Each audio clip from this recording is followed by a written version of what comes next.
ERC-8004, Agent0. We're just going to be like catching up on what's going on in the terms of AI agents and Ethereum. Very, very excited for it. Just so you guys know, we do this every week on Friday at 10 a.m. Pacific. So please follow our X account, turn on notifications so that you know. We also stream these on X, but also on YouTube. So if you want to watch the replay, you should be able to find it on X, but you can also always go to the Agent0 X YouTube account and kind of watch it there. There's a whole playlist of all of the videos that we do. And so I'd love for you to also subscribe there and keep an eye on that playlist for new seasons and new episodes. So thanks so much, everyone, for tuning in. I think without further ado, let me go ahead and bring on Marco. Marco, how are you doing today? Happy Friday. I'm doing great. Thanks for inviting me. Of course. Yeah. Like I was very, very excited to have you on the show. I know you're doing like a lot of good work in the Ethereum ecosystem and AI agents in general. So really excited to get into the weeds and chat with you. I guess for like the people on the live stream that maybe don't know who you are, maybe you could give like a quick intro, you know, like what do you do? Like, how did you get in the space? And like, yeah, what are you working on? Yeah, after like 15 years of education at tech, so a very different space, I moved to crypto, and I joined Metamask because Metamask acquired my last startup. And after like other roles, I'm now like fully focused as a AI lead and product director at Metamask. On our product roadmap is impacted by AI. And both for humans, so humans are using an interface which is the wallet that will change because of AI, but also in terms of agents, which are absolutely like a new target for our products. Alongside with that, I'm like super interested in how we can put the roots for agentic economies that are like safe and open. I think that this impacts like many problems also for like, in terms of wealth distribution, democracy. How will markets would look like in 10 years? And so I'm recently like very focused on ERC-8004, which is a new standard that has accelerated a lot in the last few months. And yeah, how to make it agent economies safe. And we're also doing this with Agent0, which is an open source AI lab, which is shipping tools that developers can use to achieve all this. That's awesome. Yeah, that's a really good, yeah, it's a good intro and like a good, you know, setting of what we're going to chat about later. We'll dive into the weeds on all that stuff. And it's exciting to see, like, just to think like what's going to, you know, be like in the next 10 years for AI agents in terms of like their economy and operation. It's crazy to think. Like it's almost unfathomable. So it's exciting times to do what you're doing. That being said, like how do you feel the last few months in the industry have been? You know, we've made a lot of progress. I feel like in the last 3 months, like in the last year, you know, we got X-Pro 2, and then now we have ERC-8004. And like, what are your feelings on the current state of the industry and how it's moving along quickly? Yes, everything is very early. Everything is going fast. If you think that MCP is just 2 years old, is like, I would say that my personal biggest learning of the last few months is really how much we have focused too much or only on the model intelligence in terms of benchmark discussion, what really matters, where is the race. While actually like a very smart model and that's it is like a very powerful brain in a closed box disconnected from all the rest. And what I've learned at least is that it's so important to measure how intelligence grows because of all the new connection that brain in the box could have with the outside world. So all the like if you think about it, like what OpenClaw did is like attaching different connectors to the same brain that we had before and giving like of course autonomous functioning and always working while loop. And this is very important, I think, because it also it not just gives a direction on how we can do better, is also an important message on which kind of talent can make progress here. So you don't need necessarily to be the best machine learning expert to make significant progress in this space. And if you're like a builder excited about this as I am, and unfortunately I'm not an ML expert, That's like pretty exciting. You really feel more empowered to make the difference. And so what we got is I call it like cross app agent. So because of different connectors are able, I don't know, to suggest a cheap hotel on with the MCP of Booking.com because they're aware that your bank account is empty on the MCP of your bank, right? But this is just really the beginning because it's clear that the next step is cross-user agent.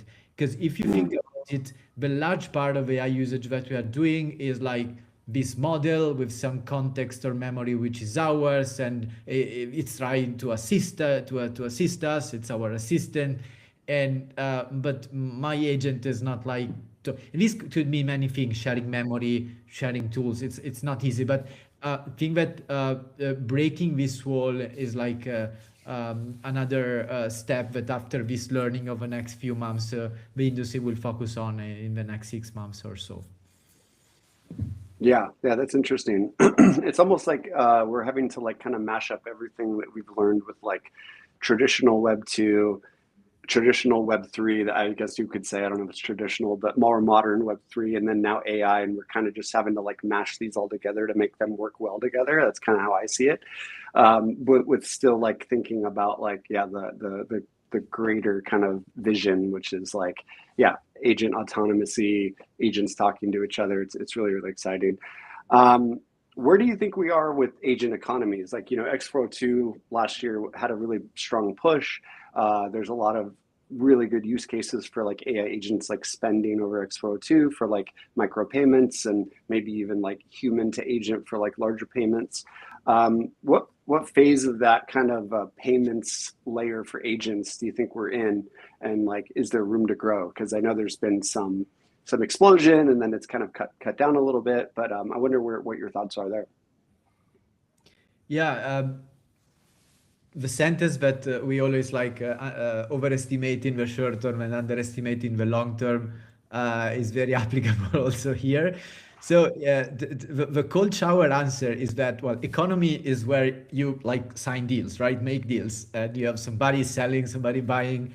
The reality is that, at least to me, we don't have agent economies yet. So what's happening is that now we have more infra, of course, also with X402, and we very recently started shifting some of the volumes of what we used to call like APIs solving to agents, but this is like incredibly small still. And the key reason is that we will never have economies if agents can be exploited as they can today. So that's the thing. And we could stop here because if models are exploitable, we will never have economies. And so we are like putting nice infra as the root that we will discuss also today with 2004 and X42, but that is the thing that we need to unlock. Yeah, that does make sense. It's definitely one of those things where security and a lot of like guardrails need to be in place, right? And before that can happen, it's kind of dangerous territory. And I do think that, yeah, we're slowly replacing the API key as much as we can with something that could be, powered by X402, which is great. That kind of leads into the segue for like, I guess, more in depth on like ERC-8004. Like what is some of the stuff, well, maybe for like someone new who has never looked at ERC-8004, like maybe you could describe it in like a high level, and then talk a little bit about some of the problems that it kind of helps solve for, at least like set the path for the next, wave of agents in that world. Yeah. So you can think about 8004 as the address book for agents. So you find that there is an agent, which is a plumber, and you have the phone number to call him if you need help. And at the same time, the Yelp for agents, because maybe you want to give a review. So that's it actually. And the pretty powerful thing is that this is not like an address book or a Yelp, which is owned by a company, but thanks to blockchains, which are distributed registries, this address book, which is registry, is just owned by everybody and by nobody, which makes all the information in this registry usable by any company that want to create their own like Yelp or others book or directly like reach out to agents to do that in a free open way without paying anybody else or having any intermediary that decide who is the plumber that you can reach out to. Yeah, interesting. So, in terms of it being kind of open and decentralized, obviously it's deployed on Ethereum. Is it deployed on mainnet? Is it deployed on Yeah, other chains? yeah, I can share a bit more. So, out of a metaphor with agents, it means that when you register an agent, you register on the blockchain. You get an ID, the number that is specific for the chain where you register the agent. So you need to pick one chain, and then you share information on the agent capabilities, like the skills, what the agent can do, and also the endpoints that you can use to reach out the agents. And the most popular one are just web endpoint, like a website, MCP, and A2A. 8004, the identity and the reputation part went live at the very end of January. So we went on mainnet after 3 months of like discussions and improvement on testnet. And what happened is that we went on Ethereum mainnet, but then like all the like major and many chains followed, and we collaborated with all the chain maintainers to deploy the contracts and to communicate and to do dev engagement to their agent developer basis. So we are now like on 25 chains, I think. And like Mhm. the nice news is that since 10 days ago, we're also on Solana, so which is like our first not EVM chain. And so it's nice to see this convergence. And the takeaway here, I think, is that it's clear that this distributed agent registry problem is so important that you don't need like to think about competing with other chains or with other ecosystem. Mhm. We all need like to be on board on this enabling layer to then build on top of that. Yeah, for sure. That's really cool. Yeah. I think in the future, like AI agents are definitely going to be chain agnostic, right? They don't want to be tied to Ethereum, even though I'm a hardcore Ethereum fanboy. What do you think that other things that ERC 8004 can solve for? Like, you kind of hinted at like identity, right? Maybe you can dive into just a little bit more on like why identity is important for an AI agent. Obviously, like you kind of also hinted at like trustworthiness and like like maybe a trust score situation. Maybe you could expand and just dig a little bit more on like the identity side and what that brings to the table for trusting an AI agent. Yes. Um, what just started, and I think it will take time exactly. So to build the web of agents will take time exactly as building the web took a few years, building blockchains, building any open source specific vertical.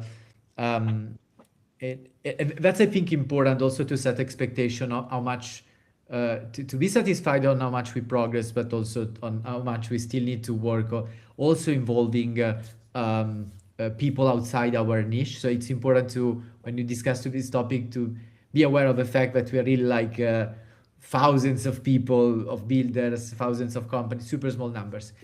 Identity are the base of an economic system. If you can't connect transactions with the same counterpart, you basically can't do anything. You can't rebuy from the same person. You can't develop reputation, which is an important primitive.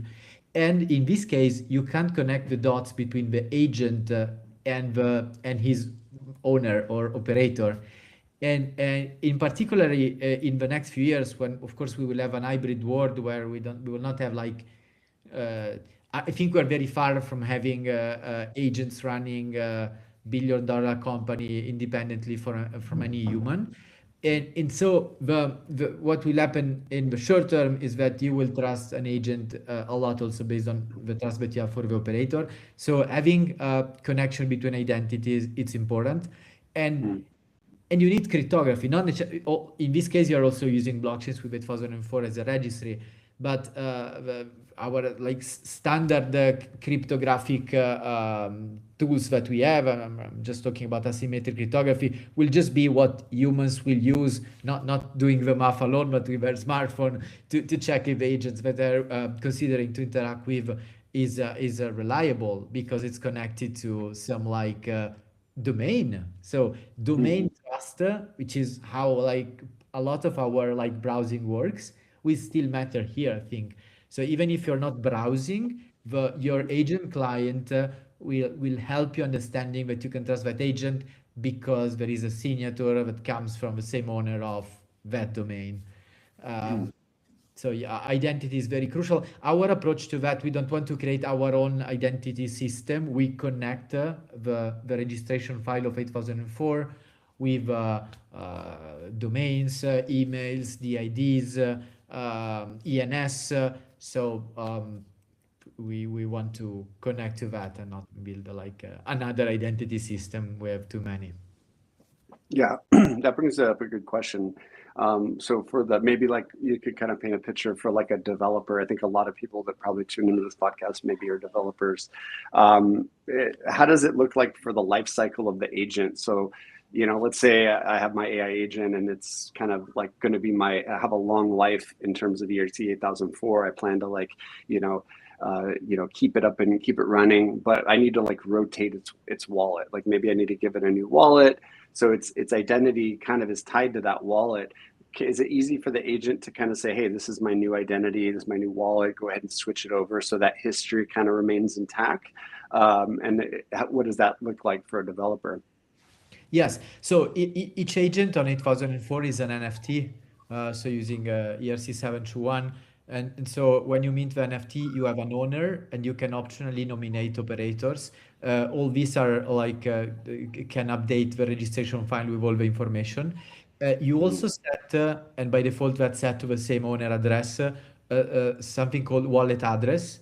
Wallet address is basically used to receive payments. It's basically where you're saying, please send me the money here, which is not necessarily the address of the owner. You can at the beginning it's the same by default, but you can put like the address where you want to receive the money. And again, to your question, is also what you can use to log in. You can also use the owner. If you want to prove that you're the owner, you can like sign with the public address of the owner. But what we have thought about for authenticating in using an address, because again, you can also use ENS, DIDs, it's just the wallet address. And a team just released a few weeks ago something called SIWA, Sign with Agent, which is like sign with Ethereum, but with agent.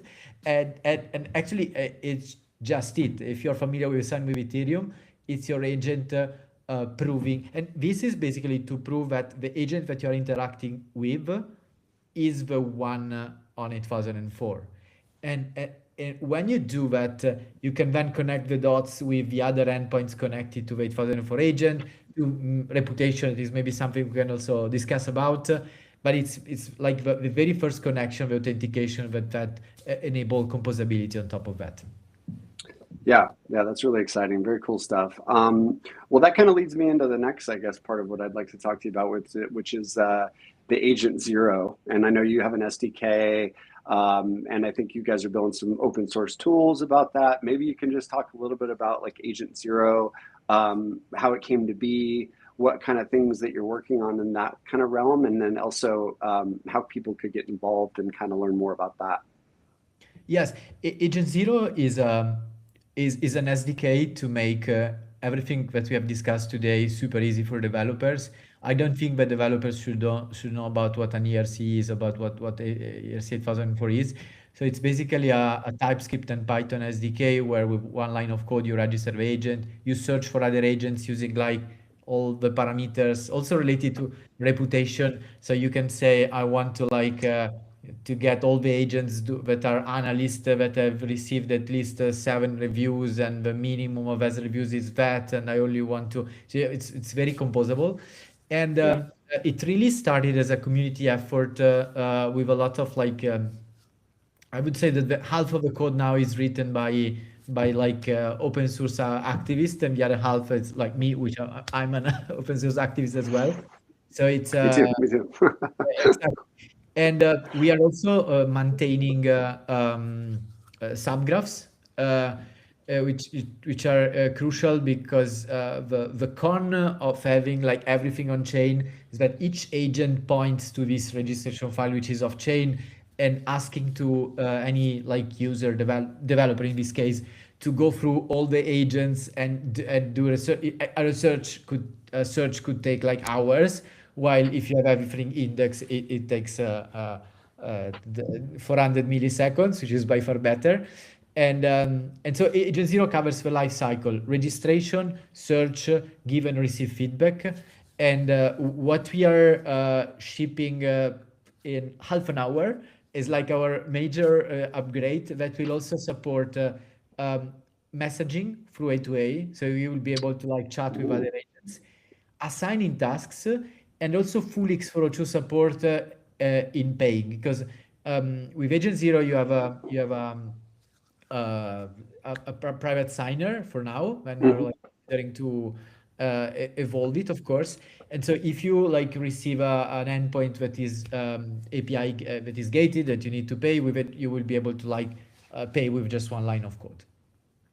Wow, that's awesome. That's really cool to hear. Yeah, I've used Google A2A a lot, and like that is one of the great functionalities of it is it has that built-in messaging, and that's really cool. Which this also kind of leads me to my next topic, which is when I first learned about ERC-8004 and what you guys were doing. I was really excited for a couple of reasons, but more importantly, it was exciting to see like Google being involved. You know, MetaMask. We had Coinbase. We have all these like really like important leaders in the crypto space and in just like traditional web working together on this standard.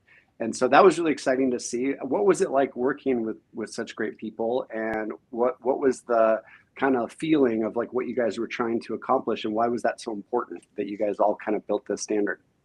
Yeah. Um, I think that for like people in our space active about these topics and that care about some topics, the idea itself of having a decentralized like registry and having like decentralized reputation is not like new by itself. It's clear that we Mm-hmm. want it. And of course, there are like many ways to do this, and we hope to have done a good job with the standard. But what I'm saying is that this is clearly a coordination problem among groups because there are like many decent or less decent standard that were doing almost the same that have been launched.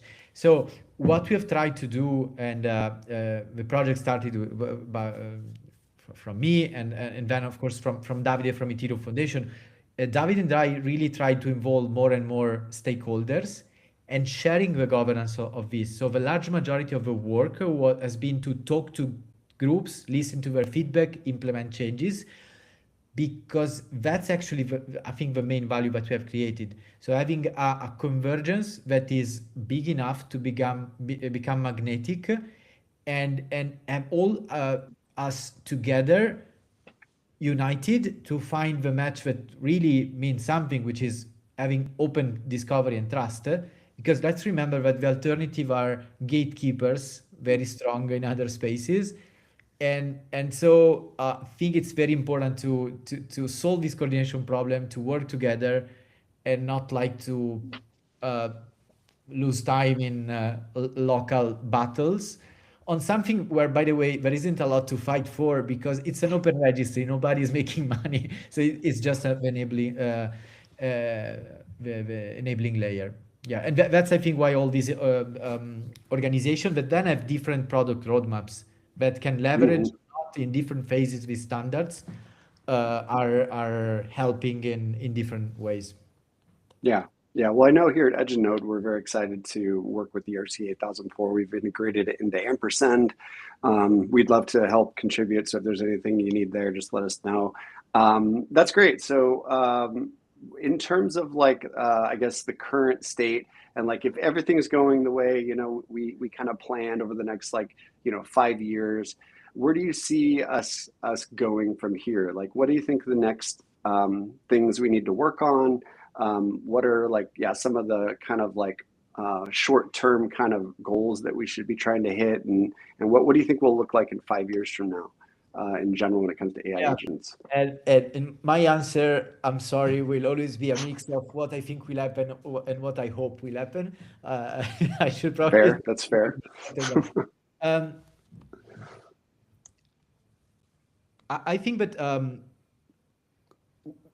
we are largely underestimating how much the behavior of agents will change when we will stop seeing agents as imitators of humans that speak our language, that speak one conversation at a time when they are true. that wait the other to answer, that use the English language. So I think that as these agents will become secure enough, and here the crypto industry could have a role, not the blockchain specifically, but trusted execution environment, proxy negotiator, guardrails. As agents will become more secure, and as we just said, this will unlock the creation of agent economies itself. And when you have like money moving, you have like an important, I think, incentive to improve that we don't have yet. We'll have suddenly a strong acceleration in agents behaving in economies in ways that are not human, in good and also maybe bad ways. And so we really see an acceleration on the number of interaction, new languages spoken by agent, new communication pattern. And at an infra level, all this will be completely blended. So we will have very strong centralized registries run by the Web2 big tech players for sure. The large AI labs, probably geopolitics will have an important role. Blockchain will be there, even if not all discovery will run through blockchains. I think that a lot of payments will run through blockchains, because like payments, blockchains are like naturally superior, because it's with payments, when you pay when you tap with a card, you're like moving money through many intermediaries. With like blockchains, you have like one function which is very clear. And so blockchains will really become the invisible layer that my father is using, exactly as now he's using Swift, but is not knowing that his bank transfer is going through Swift. And so all this will happen. And the big questions, and here the regulator and geopolitics have an important role, is how we'll like manage to make sure that this is safe for humans. And and this is not an easy question, because as we all know, we have like important trade-offs between velocity of the private industry progressing on this, and putting the right roots on making these agent economies safe. And this specific point is, I think, is super exciting for builders. And I'd like to build more and more in that. So to be even more explicit, how can we make sure that even if not without waiting the government of the world, all the states together to create some AI ethics policy, how can we anyway come up with safe agent economies? Maybe we can create technology that are natively superior and can get traction without waiting for government to operate, which is not, I mean, I respect that, but as a builder, it's not like my core focus. I just like to build stuff. Yeah, us Web3 devs, we just like to kind of build and like see what happens. So I definitely respect that. Not thinking to be Web3 devs. I think we should like all move in the general like space, and this like this division between like this small Web3 AI intersection and the big AI space, I think is really damaging to achieve what I was describing of like going all together in agent safe economy, because we really risk to become a very small, irrelevant sub niche. So it's very important to stop like talking just each other, and we like just recognize ourselves as like one of a category of like AI builders, just like any other AI builders, and make sure that we are relevant also there. Yeah, well, shout out to you for that, because you know you guys obviously working with like Jordan at Google, and like Kevin at Coinbase, and some of these people that are really relevant, where we can kind of connect and try to figure that strategy out. I think is super important. You're right, excited for the future. It's going to be a good time. Was there anything else you wanted to cover in terms of like Agent0 or ERC-8004? And if not, like where can people go to figure out more about both things and yourself on social media or websites or whatnot? Yes, so 8004.org is a great starting point for like all the SDKs, the subgraph. We really try to put together all the most important resources. And also if you click on community, the 8004 builder group on Telegram, which is the most like active place to be part of the community. You can find me like on X, on LinkedIn, on Telegram, wherever. Well, my closing note, connected to what I was saying on Web2 and Web3, let's stop building just platforms and agent catalogs. I like that's like my closing note every because I really care about this. Let's build agents that some company or some consumer could be interested in using, because that's Mm, like the single most important leverage that we can use to make agentic economies progress. Because otherwise, it's like building the library before having invented books. So okay, mm. nice. We have now the infra, we have the platform. Now, like it's time to build the agents.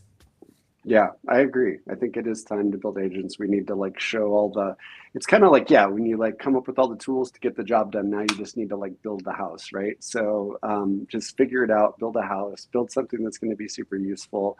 By the way, on that regard, like where do people go to find good examples of what is working? You know, I know like X-Row2Scan has some like kind of AI agents on there that are doing some interesting things. Where do people go to discover agents that are working as kind of like a reference point or like get ideas, even just getting ideas? What do you recommend? Yeah, we have many explorers. For example, Agent Scan, for sure, 8004 Scan. So this is a great starting point. The most popular cases are in the trading space, so agents trading, gaming, something in coding, and then analyst agents. So agents that you can pay through X402 and that get you information on the performance of a given token. They are very like Web3 related usually, and Mm, financial analysis of Web3 tokens. But these are like personal assistant a bit less. That's another area that is growing. awesome. And the Awesome. explorers are linked as well on 8004.org, so that's a good starting point also for that. Ah, 8004.org. Awesome. Cool. And what about yourself? Where can people follow you on X or social? Yes, X is like it's like my name, I think. Yeah. I think everyone follows you anyways, but yeah, so it's Marco De Rossi. I think, yeah, Yeah. I do remember. Awesome. Well, honestly, Marco, it's been really great to have you on. I really appreciate you taking the time. I know you're busy, so thank you for that. And yeah, thanks for making the time. And I hope you enjoyed this conversation. It was a lot of Great fun. chat. Awesome. And everyone tuning in, please again, every Friday at 10 a.m. Pacific, we will be live streaming. And thanks everybody for tuning in. And we'll catch you guys next time.